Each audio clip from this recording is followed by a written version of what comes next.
All right, we are live for another Travel Tip Tuesday here on my page, The Traveling Lucy, and I am super excited for today's guest. We are going to be talking all about Austria, and her name is Allie. She is Allie the tour guide. She is a tour guide in Vienna, Austria, and I cannot wait to pick her brain all about the things that she preaches when she is showing people all around Austria and just all of the cool things that she has done to lead her to her position as a tour guide. So I'm really excited to delve into this. Allie, thank you so much for joining us here today. Hi, Lucy. Hello, everyone. Thank you so much for having me. Absolutely. So before we get into all the nitty gritty about how you became a tour guide and just all there is to know about how beautiful Austria is, I do want you to get us started with telling us a little bit about you and how you got started into traveling in the first place. Yes. Well, you might hear from my accent. I am not native German speaker. I am actually Italian. I always have a weird accent, so people don't really figure it out usually. But I was born and raised in central Italy, just about 1 hour from Rome. And when I was 18, or actually I was 17, I got a scholarship to go study a year abroad in Oklahoma. And I actually watched your Travel Tip Tuesday, and I remember you quoting 104 degrees something Oklahoma, and I had to laugh really hard because I was like, oh yeah, I know the 104-degree issue. And so I had no idea what I was getting myself into. I had no idea what Oklahoma was. I'm sorry to everyone listening. I just thought USA, it must be New York. and it was wonderful. It was really different, and it taught me a lot. It taught me English, so I'm pretty thankful for that. And when I came home, I just realized I just wanted to see the world. I visited 3 of the states. I know there's way more than that, but I was 17, so I kind of had to rely on my host family. So I'm still thankful. We visited California and Texas and Colorado and Oklahoma, obviously, so 4 states. And then once I came back, I just decided to pack up and I moved to Berlin. Wow. Yes. Also, I'm thankful also for my mom. I know it sounds a little bit she is an English teacher, and she literally packed me, like physically packed me with her when I was 4 or 5 years old and just brought me to travelcation. So she was just a travel leader, and she just used to bring all of her kids around England, London, Bath, Nottingham, whatever, and I would just follow her, with those 14 years old, and I was the 4 years old awkward teacher's daughter following her everywhere. And so I've kind of always traveled without knowing it. And when I moved to Berlin, I just thought, sure, I have a backpack, let's go to Berlin, because that's the first place that a European wants to go to. And I didn't have an apartment, I didn't have a job, and I didn't speak any German, so it was a little bit rough at first. Thank God for couch surfing. Met a lot of nice people, and they kind of saved my life, actually, because I didn't know where to stay. And I got these 2 guys who were like, you know what, we're just gonna give you our couch for the next couple of weeks. And yeah, then I moved to Munich. I started working at a hostel. I graduated in cultural anthropology there at the University of Munich. And I met my boyfriend. My brother also lives in Munich still. And I spent the next 6 years over there, and I became a tour guide. It was just wow. So yeah. So basically I spent the first between 18 and 25 years old of age, I was literally all around Europe, based in Munich and Berlin, but I just kept on traveling around because I was just curious, when you're young and fearless. No, yeah, I absolutely agree with that. Oh gosh, first and foremost, let me just say Munich is one of my favorite cities in the world, actually. Really? You've been to Oktoberfest. It sounds like you've been to Oktoberfest. I have not been to Oktoberfest, actually. And if I were to go to Oktoberfest, I know I will go at one point in my life. But if I were to go to Oktoberfest, it would probably be in one of the smaller cities, because I would want to get, I hear that, Munich is obviously the place to go to Oktoberfest, but that also is a whole nother aspect of that. Yes, I think we need 1 more hour to talk about Munich and the Oktoberfest, but Yes. let me tell you, it taught me a lot. You have it's like a 5th season in Munich. You need to be there. You kind of hate it and love it at the same time, and it destroys you physically and mentally, but you have to be part of it. So I know that everyone needs to go to Oktoberfest once in their lifetime to find out whether they hate it or love it. So your time will come, Lucy. That's very true. Hey, I have no quorums on going back to Munich, let me just say. Anytime, I'm good to go back. I've been there quite a few times, 2 or 3 times in the past. But so this is beautiful. Sorry for interrupting you, but I'm really surprised that you enjoyed Munich so much, because it's such a complicated city to appreciate. You know, even just by the fact, if you think of the fact that it was destroyed completely during World War II, the city was reconstructed in the 50s, and a lot of people arrive and don't really get the essence of it, because if you're staying for 2-3 days, you don't really get what it's all about. So I'm very, very impressed that you enjoyed it. I love to hear it. I did, yeah. It was. I think it just captured the essence of Germany and the Bavaria, and just like the cultural aspect. It felt like a city, but it also felt like a small town. So I loved it. I loved the English Garden. There were so many aspects of it that I absolutely loved. But I guess we'll just have to do a whole nother travel tip Tuesday on Munich. Of course, I'm in. But let's get back on track to Austria, because I heard even a little bit of your tourist come out when you were talking about Munich right there, in the sense of just, everything that I could tell you're just a plethora of information when it comes to history. So you have a passion for history, right? And when did your passion for history kind of spark? And did that spark with when you got into being a tourist? I can't speak. We'll just go for tourism. We'll just go for tourism guide. So thank you for the question. That's actually a really, really nice question. I was working at one of the best hostels in Munich, and I was a front desk receptionist, and I worked a little bit in back office as well. And I worked there for, I think, 3.5 to 4 years. It was quite some time.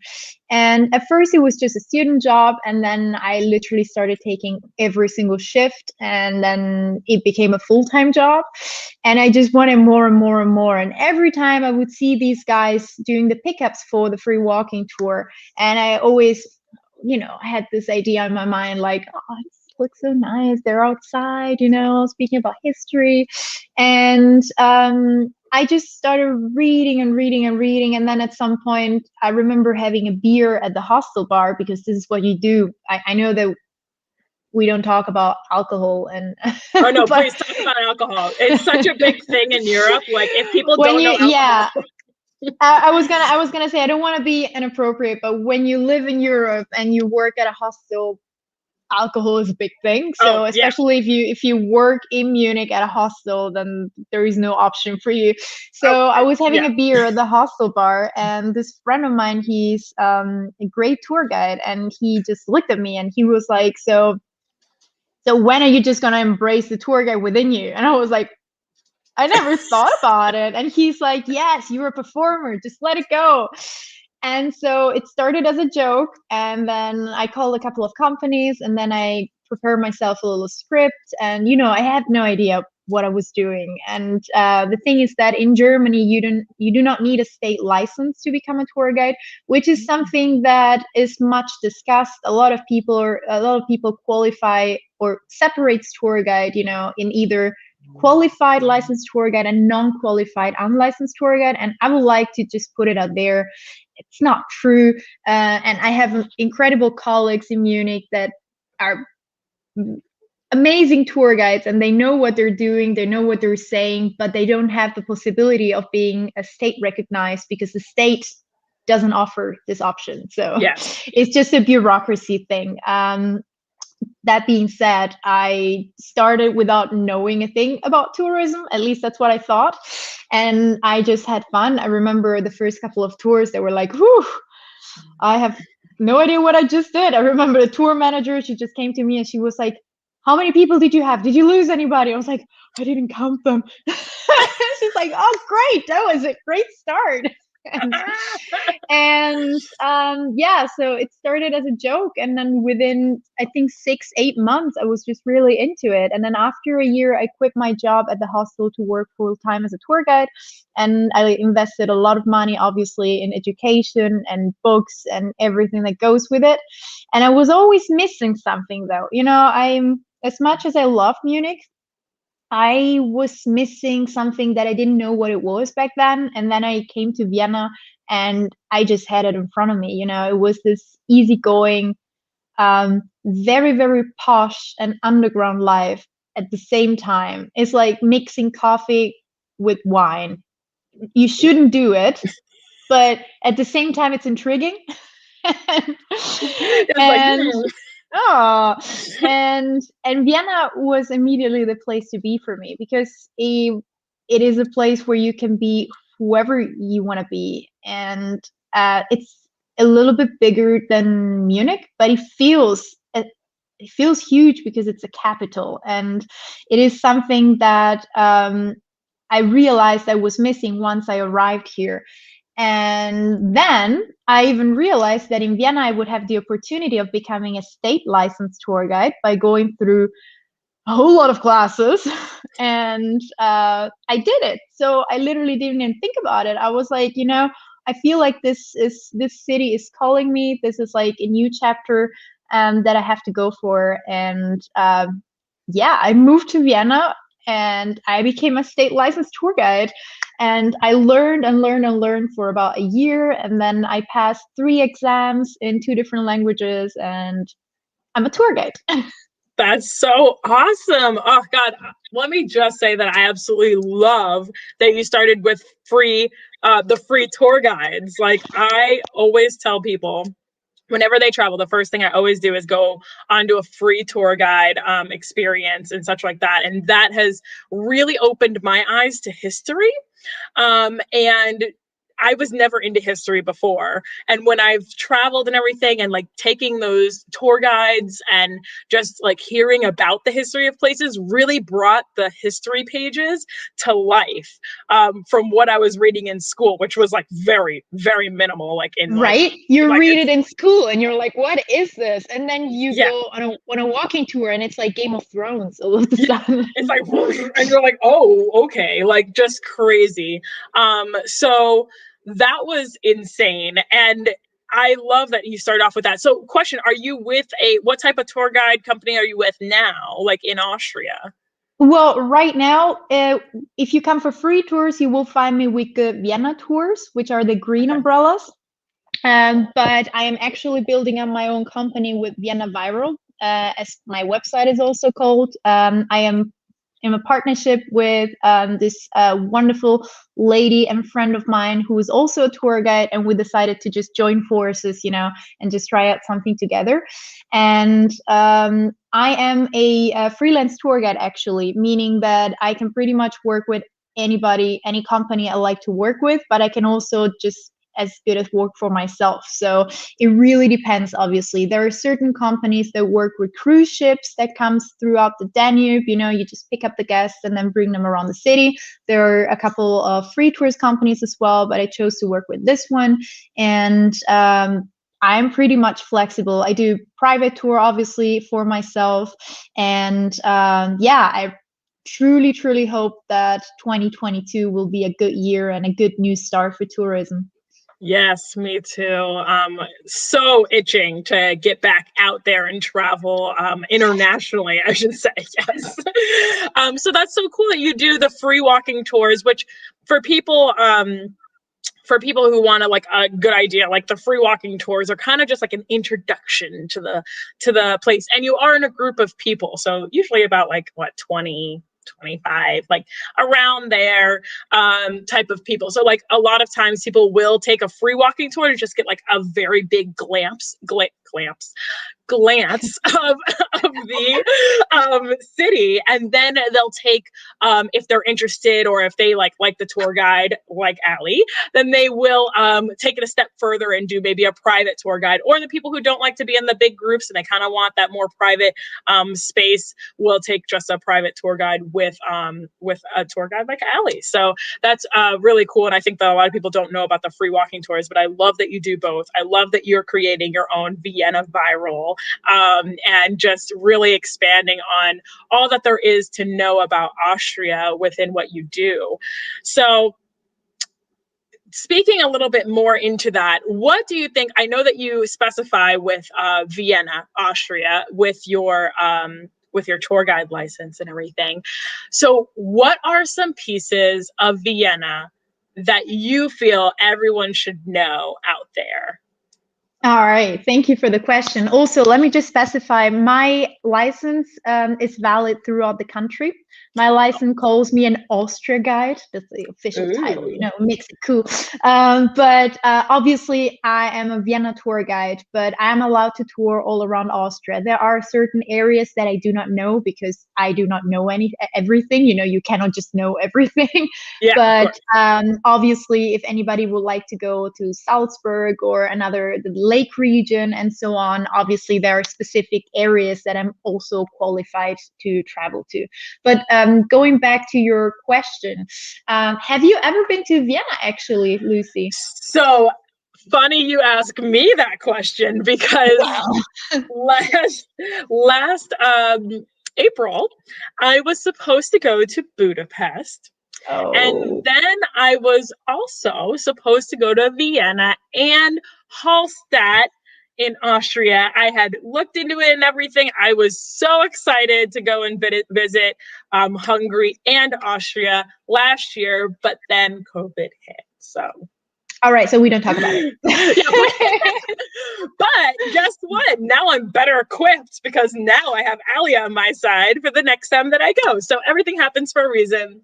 Everything happens for a reason, and we're all much better prepared, obviously, because we got brand new websites and we kind of remodeled and rebranded ourselves. Yeah. So we are just using this COVID situation to make the best out of it. But so I just asked you this question because I figured maybe if you had visited Vienna before, then maybe we could kind of build this up together. But it doesn't matter because you do have a checklist to write for yourself. So I'm just going to help you out with that. Now, the first thing that I would like to say about Vienna is that you shouldn't underestimate it. It's a big city. I know it's not as big as other cities. It's not Paris, it's not London, it's not Berlin, but it's a big city. It has a lot to offer. And a reason why I particularly love Vienna is that everyone feels comfortable in it. You can be like the most posh person in the world, coming with your pearls, with your private limo driver, and it'll be perfect for you. But you can also be a backpacker, just, you know, drinking a bottle of wine in a park, and that's fine as well. So just with that mindset put on, I think whenever you arrive in Vienna, as you said yourself, Lucy, the first thing to do is just settle down and join a walking tour. It doesn't have to be a free tour. You can do whatever tour you wish, whether it is a private tour or pre-booked tour or a free walking tour, but just go to the Vienna Information Center. There are several points. There were several what do you call it, shops at the station, but also one filiale, I think, just in the city center, just very close to the cathedral. And from there, you can pick up, like, for free, maps of the city and information about what to do. So they can also tell you when the next tour is going to start and so on. And I think that's a great beginning, just to orientate yourself, you know. And after a walking tour, you obviously should pick what your interests are. But something that you shouldn't miss, regardless your interest, is for sure the Schonbrunn Palace. And you must know I am the biggest royal gossip fan in history. So obviously I'm a little bit on the side right now if I tell you to go to an imperial palace, but this imperial palace is really, really stunning. I'm not trying to sell you anything because you can go in by yourself and just get an audio guide if you're not interested on getting a tour guide or going in with a group, or if you're in a budget, that's not really a problem. The Schönbrunn Palace is one of the biggest palaces in Europe. It has 1,400 rooms, and it has a massive garden. It's just as big as Monaco, like the state. Wow, I feel like I have to look up a picture of this place. Yes, it's something unimaginable. It's like a city within a city. You can spend a whole day in it. And if you do not fancy imperial palaces and you're like, oh dear God, another palace with a lot of gold and white all around, just go to the gardens. You know, the gardens are amazing. And if you climb up a hill, you can have a beautiful view over half of the city. And that's for free. So what did you say the name of the place was? So the name is Schönbrunn, Schonbrunn.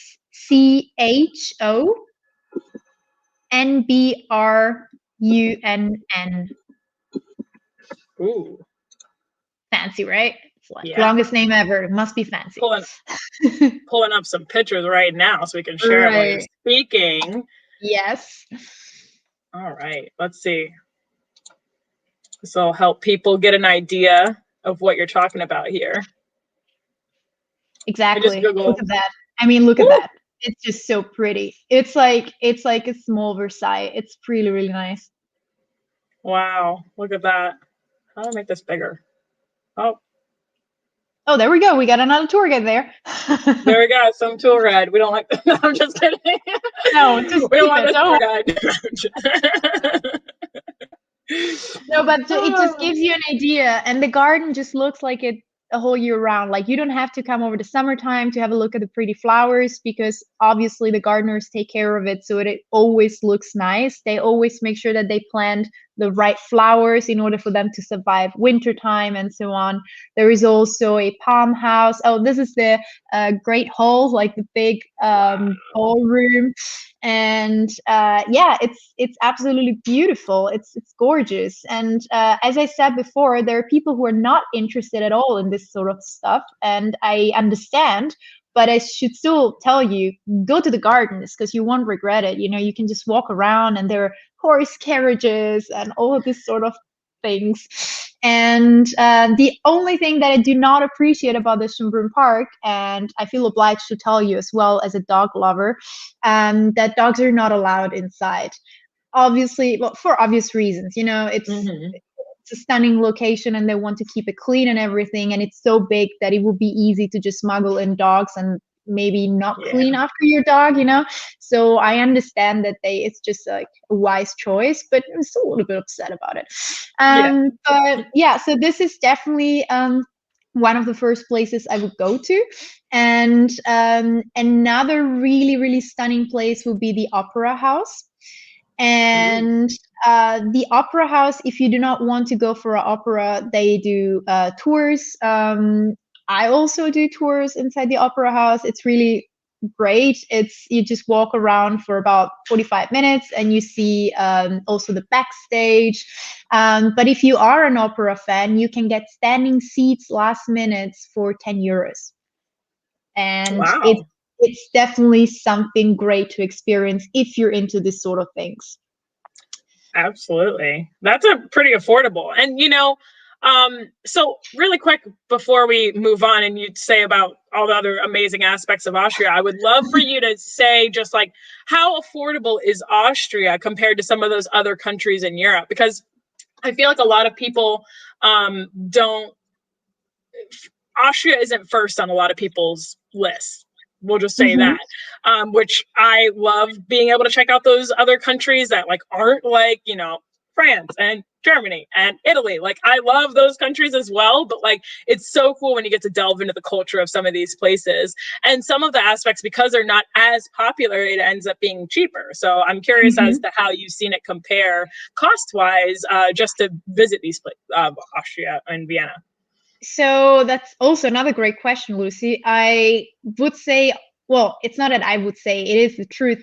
Austria is pretty much the last state before Eastern Europe. Vienna and Bratislava are just 1 hour away from each other. So Bratislava is also a great day trip, and the other way around, Vienna is a great day trip from Bratislava as well, in case anybody's staying in Slovakia and would like to swap countries. But it is not as cheap as the Eastern European countries. It is actually more on the German side. I would say Vienna has almost the same price as Berlin, approximately. You can find really cheap food and really cheap accommodation, and you can find very expensive of both. It's definitely cheaper than Munich. But speaking of Austria, generally, Austria is not one of the cheapest countries, depending what you would like to do. Let me explain myself. Austria is pretty much covered completely in mountains, which are the Alps. You have the Alps going through different countries. You have the Alps in Italy, you have them in Switzerland, in France, in Germany, in Austria. And Switzerland is the most expensive area. But if you come to Austria, yes, there we go. And I would say, Italy, the Italian Alps are also quite pricey. And Germany might be the cheapest one. The Austrian Alps are really, really loved. So if you're coming here for snowboarding or skiing, or if you're here for winter sports, it will definitely be pricey. But obviously the service that you get is amazing, and the mountains are just unpayable. You know, it's all worth it. If you come for the city, or if you come in the summertime, it really depends. Salzburg is one of the most expensive cities in Austria. And it's definitely more Munich style if we talk about prices. But Vienna is definitely cheaper and more affordable. You can have a meal, like a down-to-earth meal, without going to a fancy restaurant for about, I'd say, if you have a starter and a main and a cup of wine, or maybe two, you probably pay about 18, 20 euros. That's not bad. Which is not bad, because obviously nobody needs that much food, you know. Whenever it comes to food, you know, you have these huge portions, and usually starters are completely unnecessary. And wine is not expensive at all, because Vienna is the only capital. Yeah, it's the only European capital actually with a crazy wine production. We produce our own wine in Vienna, and the whole city is surrounded by vineyards. And this is definitely one other thing that one must see when in Vienna, the vineyards. You have to go to the vineyards. They're impressive. You know, the entire Danube Valley is covered up with these wine terraces and grapes hanging all around. Oh my gosh, I need to interview tour guides more often. They really, you know, you're really doing it for me, just describing all these places. I'm like, can I just be there tomorrow, please? Thank you. I am so happy that you're saying this. It means Corona did not let me forget everything I know. It's great. No, you're doing great.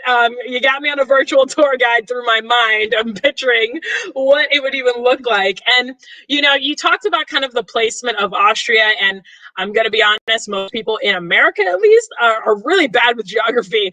So I am going to bring up music. Sound of music. I'll tell you right now that most people probably didn't know that was in Austria either. Oh, come on. Mr. Von Trapp, Captain Von Trapp was really Austria. I love America, guys. I love fellow Americans. I love you. We have to be honest with ourselves that we are not good at geography. The only reason I'm good at geography is because I've actually traveled to places, and I kind of had to know where I was in relation. But also, just I want to say this in favor of all Americans listening. It's a different continent. If you ask me where any city in Australia is, I have no idea. I mean, eventually I'll figure it out, because so many people come from those places, and so many people tell you to go visit Melbourne and so on. But the same is in the States, you know, just tell me where, I don't know, one city is. Yeah, we're not so good in the U.S. either, but we won't even talk about that. We know, like, the East Coast, West Coast, the mushy middle. That's what a lot of people. I know that. Right, left. Mushy middle. But here, let me pull up this map really quick so that people have an idea, because I think that a lot of people don't understand, like, kind of where Austria is.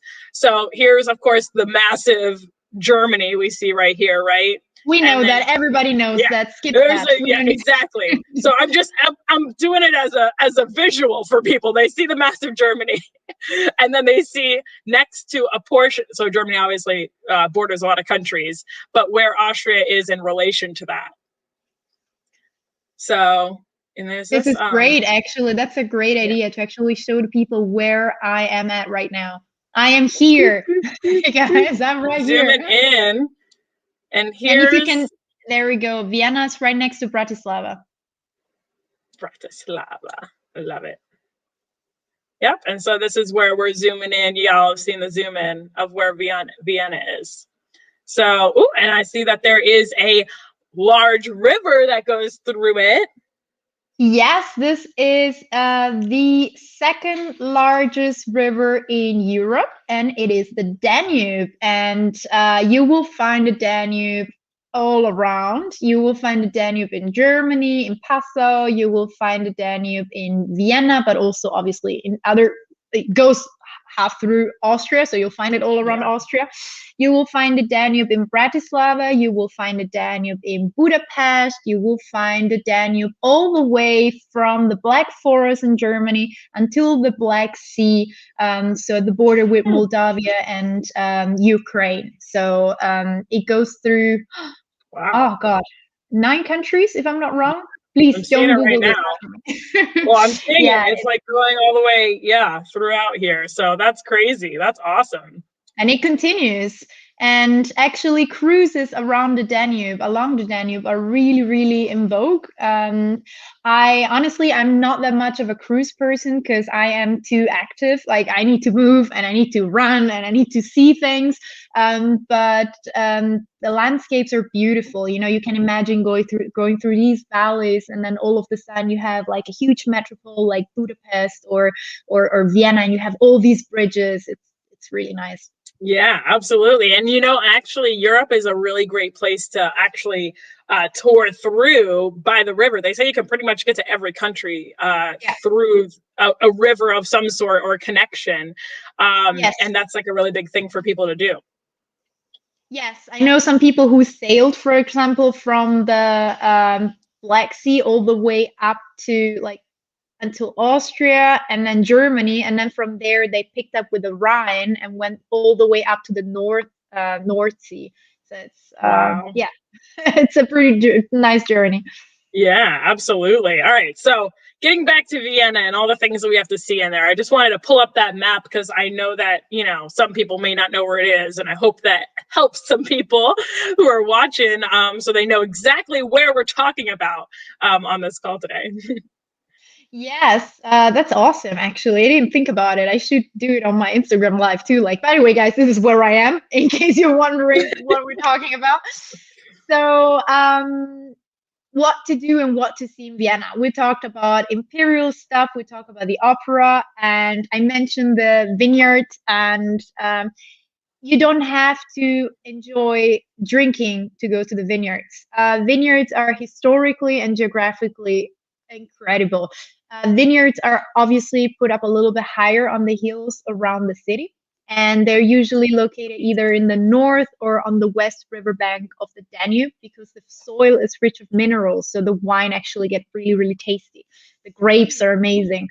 And a reason to go to the vineyards is that there are hiking paths all around the city of Vienna. And so you can just wake up in the morning and just take a hike of some of them are just 1.5 to 2 hours. Others are a little bit longer, like 3-4 hours. But you can always sit down and relax and enjoy the view. And they're really moderate level, I would say. Like, some of them are really easy, but none of the hikes around Vienna are really, really expert wise. You can still go with a light backpack and everything. And I think this is one thing that people usually forget, because most of the people come to Vienna for 2 or 3 days and they're like, we need to go there, we need to watch this, we need to go to this museum and watch these paintings and blah, blah, blah. But I think you need to enjoy the city and take it as it is. It's a very unique city when it comes to taking it easy. Viennese people are very slow at the thing they do, and they tend to be quite rude, or at least this is what it seems. But it is more of a like, I'm being rude because I know what I'm talking about, even if I don't know what I'm talking about. But in the end, we all love each other. And a big suggestion to anybody coming to Vienna is just embrace this and don't get stressed. Don't get offended too easily. You know, just really enjoy it. It's nothing personal. People may appear a little bit rude at first, but they're not. Everybody's just very thankful that you're here in the end. Aw. And yeah, I think it definitely, it's something that it's misunderstood many times, and people are like, oh yeah, the waiter was terrible because he was grumpy. Waiters are supposed to be grumpy because waiters used to be, back in the 1800s, they used to be a sort of bouncer for noble and aristocrats, sitting down at a coffee house just showing off their power, you know? And so the waiter had a very, very important role. They were there as mediator, just saying like, you sit here, you sit there. And they were taken very seriously in their jobs. And then nowadays, waiters are sometimes students, you know? And then the old waiters are like, I'm not a student, I'm an institution. Don't talk to me like that. So definitely Wow. something to get used to. I love that you explained it in that way, and that you kind of like broke it down history wise, why that's important for that city, and like where that kind of lies in correlation. Because I think that especially a lot of people that are coming from the US, obviously we have our traditional waiters and such like that, which are treated completely different than in other countries, just to start with. In Europe, even specifically, you know, the pay scale for waiters over there is just completely different, and they're treated differently. So I think that some people, you know, think differently because of that, but that's not necessarily the case. So, and I love that you brought up the fact of like, they're not trying to be rude, or that's not like necessarily what their intention is to be, because I think that sometimes culturally, especially when people, the first place people think of when they think of rude is like France. And I think that, you know, yeah, exactly. But it's like, you know, some of the cultural aspects that you have to understand, and what I always encourage to people when they travel to these countries is that, you know, look up maybe like the cultural aspects that you should be kind of integrating into to like better understand them and better communicate with them. Because one of the things that I found out while just doing a little bit of research about France, even specifically when I went there, Just was Google once. yeah, Google once and Right? you will find out a lot. Yeah. And people will like act so silly and like be like, oh, how do I find here? And I'm like, can you use the World Wide Web? Google? Like, you know, it's just crazy. Like, we have Google at our fingertips, and we did not have this aspect 20 years ago. You know what I mean? Like, it's such a like an added bonus to have like when traveling. And Yes, and absolutely. understanding other cultures too. And like one of those aspects that I learned when like looking up France was that if you don't say bonjour, if you don't like greet them first, then you come off as rude. So if you don't do that to them, then you are being disrespectful to them. And if you just like go straight to the point and you're like, hey, how do I get here? Then they're like, okay, rude. Like, you didn't even like say hello, good day, anything. And that's an important aspect to remember. Like when you go to these countries, is like everybody communicates in a little bit different way. And like that, just because you might be coming off as a rude person at the end of the day. So that's a good aspect I'm glad you brought up. And I wonder, is there any social cues that people should know, like that aspect of like bonjour, like, or whatever, like greeting people, or just a simple thing that people could change to better communicate with people in Austria? Another great question. I don't know. I don't know. I need to think about this. Well, first of all, let me just clarify. German is a really, really tough language. Yeah. And it sounds really hushed, and it doesn't mean that they're being unpolite to you. You know, some people have very strong accents, and that's absolutely fine because you know you are a guest in their country, and people are quite happy if you try to speak German, but you don't have to because it's like super complicated. So people really appreciate it if you just learn basic questions like if you just Google how to say, do you speak English? Of course they will speak English. We are in the capital of Austria and we live of tourists. So yes, we speak English. But I think just the fact that somebody asks, you can also ask in English by all means. If you're not good at learning another, even just one sentence, that's fine. You don't have to try. But even just asking, good morning, do you speak English? And not just straight off speak English. I think this may also help in some situations. And another really, really fun, or not really fun thing, you do not stare here. I know that it's something like you don't stare generally in the world, but you do. There are some countries where you stare. For example, in Italy, it's normal. It's not appreciated, but a lot of people end up staring at you or just somewhat pointing. And Germans don't do that much. But for example, in the underground, if you look a little bit different, like in terms, I don't know, if you're going to a party and you're like half naked, like that different. I mean, like, they might stare at you. And here in Vienna, they don't. But if you do stare at them, they will ask you, what's your problem? And yeah, and this is something that you kind of need to get used to. Like, people will, whenever you get out of the underground and somebody is standing in front of you, in Germany, or at least, let me just stop saying Germany, in Munich, because that's my specialty. In Munich, people will politely ask you, could I go out? And in Vienna, people ask you, are you going out? Which is another way of putting it around, because you're on their way, and they're telling you, dude, you're on my way, so you better leave the next exit too, or move so that I can move. And these are like those tiny little things that, like, those nuances where you're like, okay, I'm so scared. But once you know that this is just part of the society and people are actually just really relaxed, they're way more relaxed than what they seem in the end.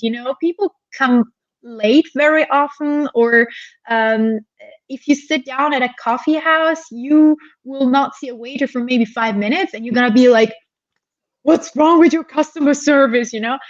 It's just the way a coffee house works here. People sit down at cafes and stay there the whole day, and they read newspapers for free, and they just have to buy one coffee. Nobody's coming back to you to ask you, is there anything else or that you would like? You need to chase the waiter. And I would like to tell anybody who would like to visit, instead of concentrating on the fact that the waiter is not coming to you, just think about it this way. You're giving space, and this is something that Viennese really appreciate. You sit down, you enjoy the coffee, you enjoy the cake, you enjoy the newspaper, you just stare around, not at people, at things. and then you don't have the pressure of buying other things unless you want to. And I think people should see it this way in order to appreciate it a little bit more. Also, you're on holiday, so what's your rush? That's so true. What a great way to think about that. Because, like, if you go to a restaurant here in the US, it's like they're always checking on you. It almost feels like you're rushed. Like, oh, here's the bill. Don't worry. Like, no rush, but here's the bill. Oh, do you want any desserts? Oh, do you want this? And like, it's almost like they're trying to entice you to purchase more and more and more. But that relaxed atmosphere, and just knowing that it's like almost like Starbucks on crack. Like, some people go to Starbucks all the time and they're just hanging around for a good portion of the day. But it's like that in all coffee shops there, as well as, I love everything that you said. I think that is such a good insight into the country and the culture that you're entering into, and a perspective that people should have when they go into there. I love that you also mentioned the aspect with understanding like how the connotation is different from like if you're in like Germany compared to Austria. I'd almost compare that to like a New York of the US, right? Like people are on the go, go, go. And like when people go to New York, they think of people as rude sometimes, right? But people still go to New York. People still enjoy New York. But they're not, right? They're just New Yorkers. They're not rude. It's just their way of doing things. Exactly. Yeah? So people should almost think of it like that. Like if you're going to, some of these countries, it's like their go, go, go mentality is almost the same. It's like the same as when I was in Hong Kong. It was like everything was going a million miles a minute. And I was just like, okay, like I am here for the ride, apparently. I am not the ride, they are the ride. 3, 2, 1. go. So I love that you mentioned that as well. And I think that that's a perspective that people can understand when they're going to these countries and just doing a little bit of a Google search. And also, God, I love everything you're saying, but I'm so glad that I'm doing it right as well when I'm traveling, because I do the same thing whenever I'm traveling to a country. I will learn just one or two little key phrases. Do you speak English? And, yes, obviously they speak English, or actually, maybe it's not so obvious for a lot of people, especially here in America, because I think that they think the language barrier is a big thing, but there's a Well, it lot of used to be people. until 20, 30 years ago. So it's not wrong technically to think that people do not speak English, but Yep. still one can try. Yes, absolutely. And, but it's more common now that people speak English over there. And a lot of people don't completely register that when they are thinking about like going over there. They automatically think, oh, language barrier, it's going to be difficult to travel. And it's really not, or it's not as difficult as it may seem. But I love that you mentioned that, because I always do that. And Google Translate is your friend, man. You can literally Google Translate it and you can make that thing talk for you. You don't even have to talk. Yeah, and also one more thing that I like to add, because since we're talking about service and everything, I would like to point out that everywhere, including Vienna, you do surely have poor restaurants and bad service. So I don't want to justify anybody, because I've heard things from clients where I was like horrified, and obviously this happens all around the world. So if you had a horrible experience in Vienna, by all means, I'm sorry, it happens, and it sucks. Like I'm not here to justify anybody. Unforgivable. People asking for tip. You always tip here. You do not tip 20%. You tip 10, 15 if you enjoyed the meal, or you can round it up if you didn't enjoy the meal. Like if you're paying, I don't know, 48 euros and you round it up to 50, that's very little. So you're still not being rude, but you're kind of communicating that you didn't enjoy it. But still, a waiter that is rude to you and then in the end pushes you for a tip or something, that is unacceptable anywhere in the world. So obviously, if you had any sort of experience that resembles this, I agree, it was just rudeness. So this exists, I'm afraid, everywhere, not only in Europe, not only in the States, but actually, no, I never had a bad service in the States, but that's a different thing. Well, it exists here too. It's just a different type of, it's a different Well, type of standard. you guys are famous for amazing customer service, so it's easy for you to be upset about customer service in a different land, which makes sense, right? Yeah, well, we have there are bad experiences here as well. It just depends. But that's why it's so valuable to have a tour guide with you, because you can ask advice. And I have gotten some of the best suggestions from tour guides all over the world that I have, going on those walking tours and hearing the advice and asking them like specifically where they would recommend. I have found some of the most amazing places, food wise and other, that have just been incredible. So I'm sure that you have plenty of suggestions yourself as well. Yes, that's for another hour. Oh, of course. Yeah. No, but I'm just saying, like, when people get a tour with you, then they're able to, pick your brain about where they should be going and such like that. So I think that that's really awesome.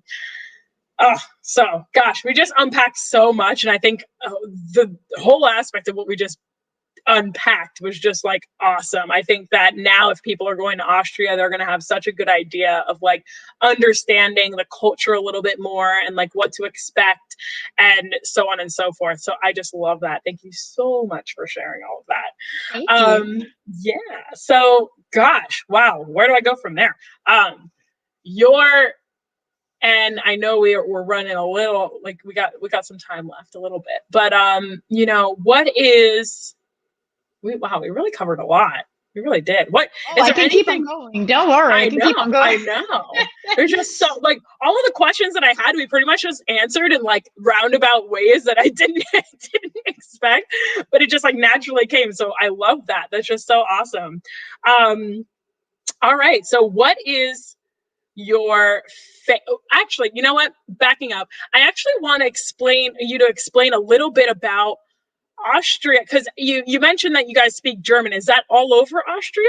Because I know that there are some places like Switzerland per se. There's an Italian side of Switzerland, there's a German side of Switzerland, and then there's the French side of Switzerland, I think. Yes, exactly.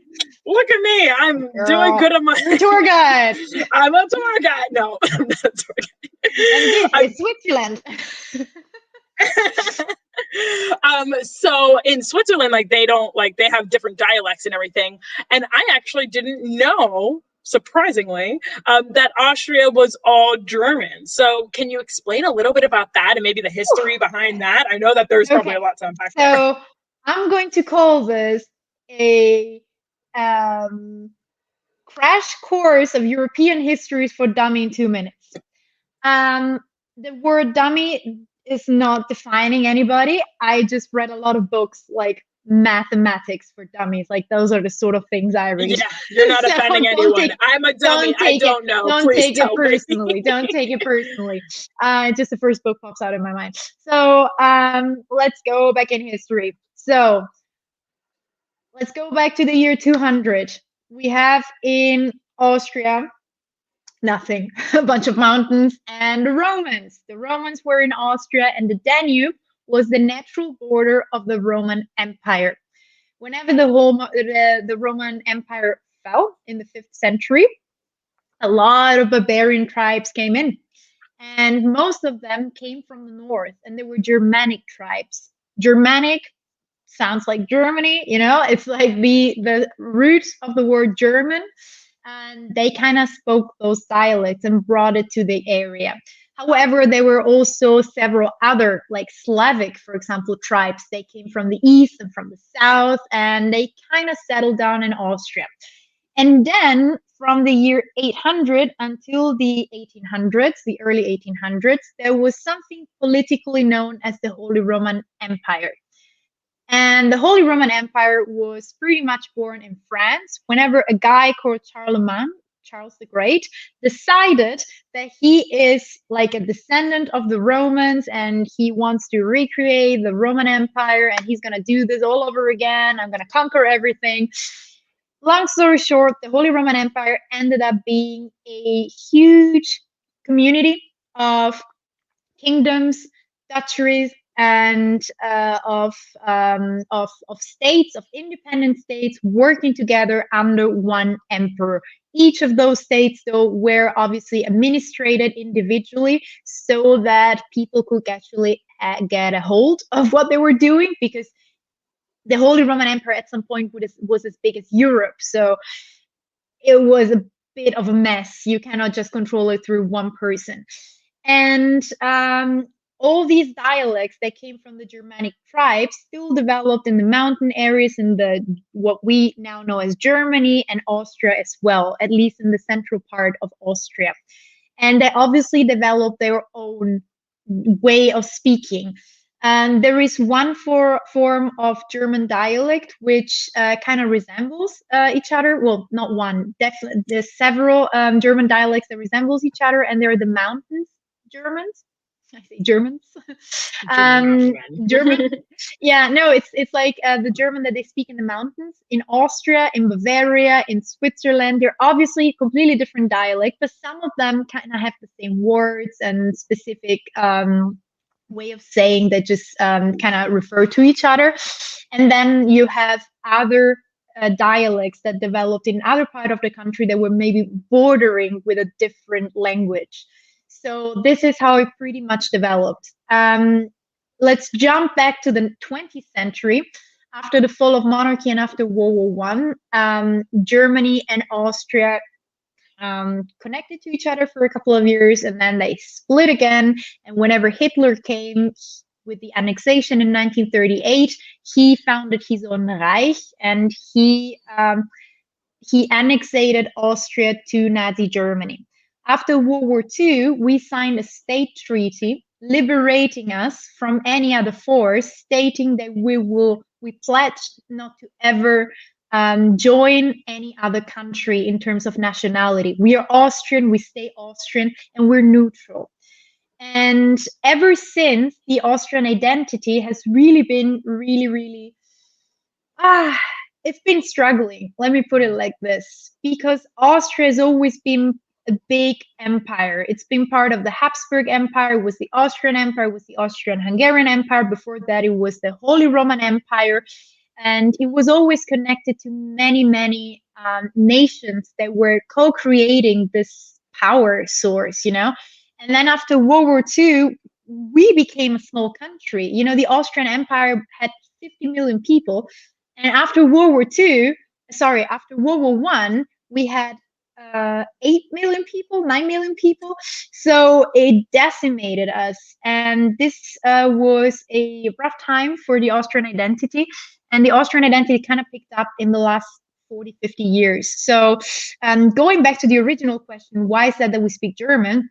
Originally came from those Germanic tribes that brought the language. The language developed, but what is fundamental for people to understand is that Austria has always been an international country until World War I happened. And World War II kind of destroyed all of this symbol of nation that we got, because the fact that we cannot connect with any other country means that we need to create our own identity. And the fact that we speak German is very hard because of our neighbors, the Germans. You know, you showed us in Google Maps, look how big Germany is, and they were strong, and they're still strong, you know. So it's always a little bit like, oh, Austria, German, same thing. You're like little brothers. We're not. Austrians don't like to hear that, so don't say it. But we do speak German, and we speak a different dialect, and sometimes we use different words, but we do understand, obviously, German. Very nice. Wow. Sorry, that was a long explanation. That was great.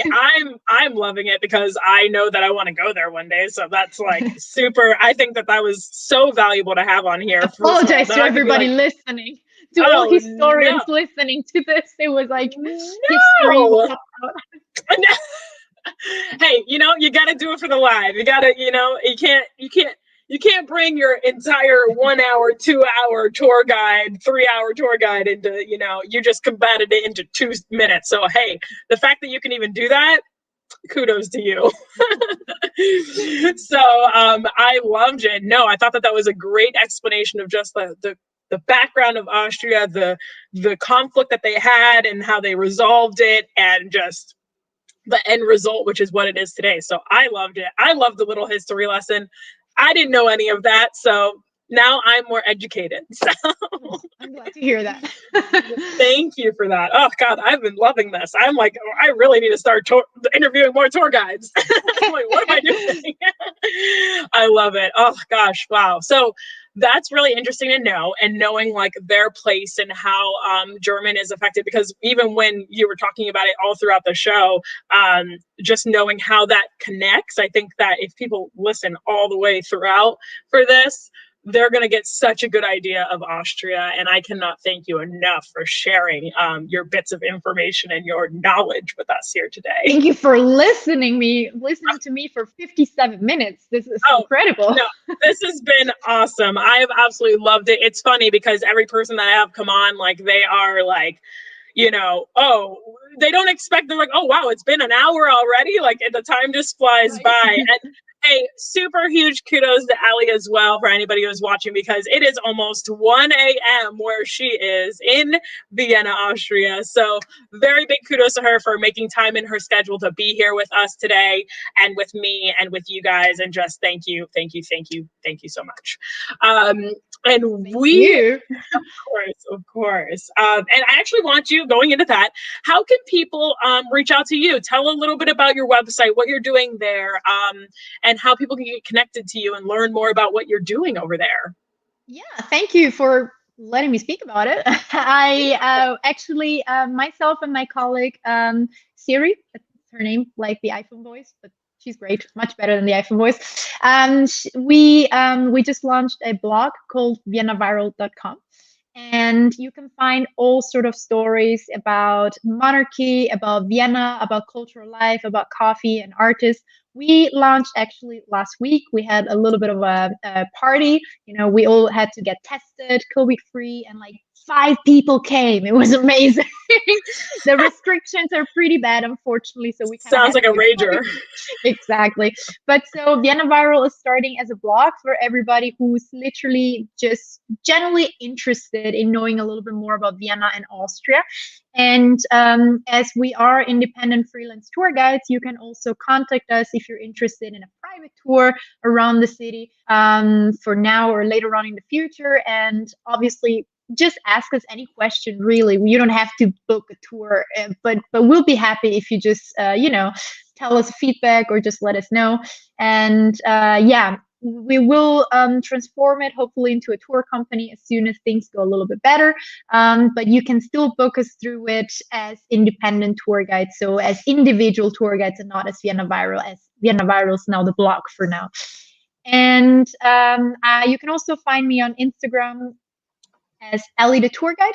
And I share a lot of inside jokes about Vienna, a lot of royal gossip, and a lot of pictures. I love taking pictures. It's really a passion of mine. And sometimes I just take like long strolls around the city of Vienna, and I just take you with me a little bit on my story. So if you're interested, this is me. I love that. Awesome. Oh God, and that you've just launched it a week ago. I feel like this is, you heard it here first, folks. Like I've been a tour guide. I've been a tour guide since 2017. So it's wow. Like still I'm not the 25 years expert tour guide, but I do have experience and I know what I'm doing. But the website is brand new, and you will notice when you go read it. So welcome, just go and figure it out, because we're going to come up with new episodes every week.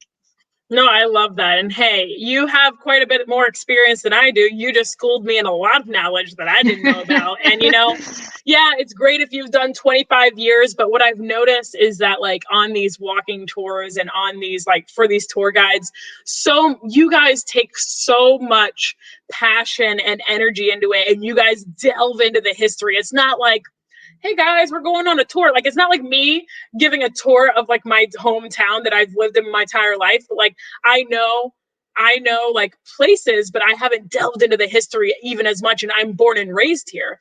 But you guys go to these places, you become passionate about them, and like you delve so deep into the history, deeper than most people ever even think to go. And then you're sharing that passion and sharing, and it turns into storytelling, but storytelling with a passion. And I think that that's so important to a good tour guide, is that you can tell they're passionate about it, and you can tell that they're like trying to share that passion with you. Like nobody wants a tour guide that's gonna be like, and then the Roman Empire came. And blah, blah, blah. Like, what's great about tour guiding? You're with people on holiday. You have this honor of being constantly on holiday. And it's a big burden, obviously, because you cannot destroy someone's holiday.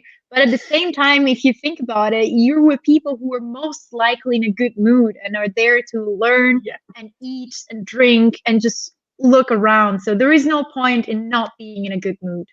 Absolutely. That's true. Didn't think about that. Yeah, you get to add, but you get to add to the experience, that you're formulating their experience and giving them the first best step into the place that they're visiting. So I love it. I love you. I love this. I'm loving this whole conversation. So thank you so much. And so one last question, and I ask this question to every single person who comes on to my show here. And you might be a little bit more apt because you've watched some previous travel vlogs, and it will catch you as off guard, but it's a little bit deep. And I would love to hear from you how travel has changed and impacted you in life. I knew you were going to ask me this, and I'm still not prepared. I think there is not one single answer. There will be like at least 15 answers to this question. But the first thing that comes to my mind is that traveling taught me that the world is not black and white, black or white, that there are so many shades in between, and that you can learn so much from other people. And also it taught me to be patient, which is something I was never good at. And it also taught me to be nicer I know it sounds a little bit weird. Obviously, I was raised by two wonderful parents, so obviously they taught me to be nice. But I think when you're there in a country that has nothing to do with you, with people that you've never met before, you realize that everyone deserves to be respected and to be listened to.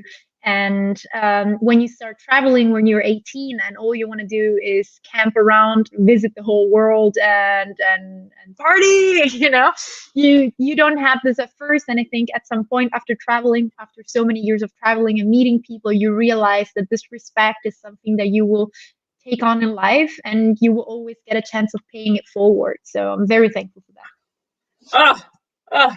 What a good answer. Too much. I'm like, can I hold back the tears right now? Like, geez, just stab me in the heart. Like, I'm so sorry. That was too much. Sorry. No, it was everything. That's exactly the type of answer that I love hearing from people because it's so true.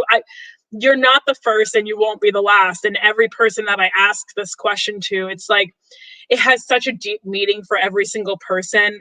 And I think that's why I asked the question at the end, because it's something that really impacts every single person when they start to travel. And like, I have noticed that every single person that answers this question, one, I full-heartedly agree with them in every single way that they describe it, but everyone describes it differently on how it's impacted them, but it's all the same. Like it's all impacted people the same, but everybody describes it differently. And because that's what's so different. Beautiful. Yeah, right? But it's all the same. So it almost like, is a great metaphor to like the entire world and people. Like, and I never thought about it like this until describing it like that. That like everybody's the same, but everybody's different, Everybody's answering the same question with the exact same type of answer, but it's all in different ways because everybody has different ways of expressing themselves, right? Oh God. And that's why everyone should travel. Yes. Oh God. I tell people all the time that I truly believe that if everyone in the world traveled, that majority of our issues would not be here today. Absolutely. 100% agree. Yeah. So, that's the reason why I even started my nonprofit. That's the reason that I started my whole inspiration for inspiring other people to travel, young Americans. I think it just starts with our young and teaching them, hey, traveling isn't as hard as it seems. And that just getting out there and seeing the world one step at a time, like you're going to learn so much, one, about yourself, other people, and the world. And you're going to realize you're better connected with the world and how you can better contribute to that world. And just listening can be half of that battle. So, oh God, I just love your answer so much. Thank you so much. That was great. Really gets me going. All right. Love it. So if you guys are just tuning in right now, I surely hope that you guys will rewatch this live video. There was so much amazing information that Allie brought to us today, giving us history, giving us the best places to see in Vienna, just telling her, drinking wine, the places to see. And I'm like totally hooked and I need to go there like immediately, like yesterday. And just like her story as well, and learning about how she even got to where she is today. It's just such an inspiration. And I love that everyone has a different travel story that leads them into their path. And it's just so interesting to hear just how it's inspired you to get to where you are today. And yeah, it's just so cool. So for those of you guys who are watching, I hope that if you aren't already subscribed to my channel, please feel free to. If you enjoyed this, no pressure if you didn't. But if you no pressure. If you did like it, feel free to subscribe to my channel because I go live every single Tuesday with a new guest. We talk about travel in some way, shape, or form, and we just have amazing conversations that teach you a little bit more about the world wherever we're talking about. And it's just great to connect and hear the stories of other people and how they found their place in the world, and just how they're adding and contributing to it. So I'm so thankful to have these conversations every single week. I feel like I'm growing as a person every single week, and I just love it so much. So thank you so much, Allie, for coming on here. And again, can't thank you enough. And for all of you guys watching, thank you for being here with us and present with us. I hope you guys got something out of it. If you did, leave a comment, show some love to Allie. Make sure you go like love and follow and all the good stuff to her Instagram. Thank you so much for having me. Thank you for the shout outs, like coming every 2 minutes. I'm so thankful. Of course. No, and make sure to go check out her new vlog or blog and all of that good stuff. It's going to be great information, just launched, and I know it's going to be awesome information just because it came from this beautiful soul here. And you guys can always find me on Instagram if you want to instant message me and ask me any questions, or even come onto the show if you have something to share. And yeah, so thank you so much, Allie, and we will see you guys next week on the Travel Tip Tuesday here on the Traveling Lucy page. So thank you guys. Have a great week. Bye.